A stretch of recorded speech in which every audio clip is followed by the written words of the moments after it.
Lesson for Thursday, February 8th. The Lord's Judgment and the Sanctuary. Read Psalm 96, verses 6 to 10. Honor and majesty are before him, strength and beauty are in his sanctuary. Give unto the Lord, O ye kindreds of the people, give unto the Lord glory and strength. Give unto the Lord the glory due unto his name. Bring an offering, and come into his courts. O worship the Lord in the beauty of holiness. Fear before him all the earth. Say among the heathen that the Lord reigneth. The world also shall be established, that it shall not be moved. He shall judge the people righteously. Psalm 99, 1 to 4. The Lord reigneth. Let the people tremble. He sitteth between the cherubims. Let the earth be moved. The Lord is great in Zion, and he is high above all the people. Let them praise thy great and terrible name, for it is holy. The king's strength also loveth judgment. Thou dost establish equity. Thou executest judgment and righteousness in Jacob. And Psalm 132, verses 7 to 9 and 13 to 18. We will go into his tabernacles. We will worship at his footstool. Arise, O Lord, into thy rest, thou and the ark of thy strength. Let thy priests be clothed with righteousness, and let thy saints shout for joy.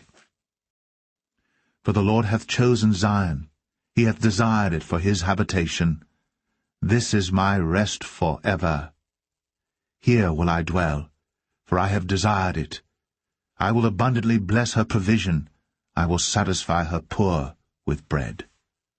I will also clothe her priests with salvation, and her saints shall shout aloud for joy. There will I make the horn of David to bud. I have ordained a lamp for mine anointed.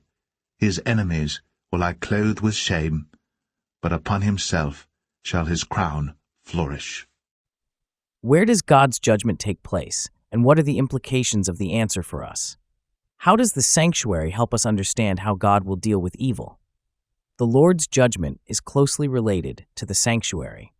The sanctuary was the environment where the psalmist's understanding of the problem of evil was transformed. Psalm 73, verses 17 to 20. The sanctuary was designated as the place of divine judgment, as indicated by the judgment of Urim, Numbers 27:21, and by the breastplate of judgment of the high priest, Exodus 28, verses 15 and 28 to 30. Accordingly, many psalms depict God on his throne in the sanctuary, ready to judge the world for its sin and evil. At the sanctuary, the plan of salvation was revealed. In paganism, sin was understood primarily as a physical stain to be eliminated by magic rites. In contrast, the Bible presents sin as a violation of God's moral law. God's holiness means that he loves justice and righteousness. Likewise, God's people should pursue justice and righteousness and should worship God in his holiness. To do that, they must keep God's law, which is an expression of his holiness.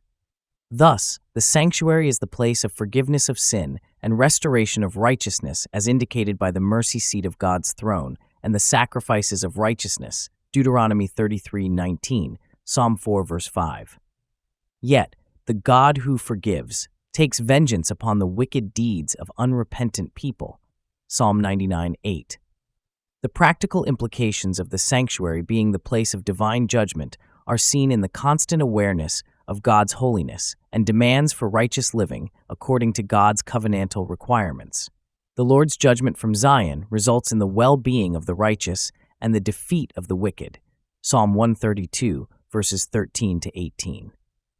The sanctuary fostered the jubilant expectations of the Lord's coming as the judge, especially during the Day of Atonement.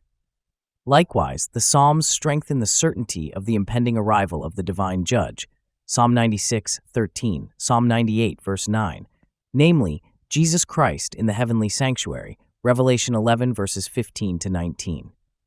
Read Romans 8:34. Who is he that condemneth?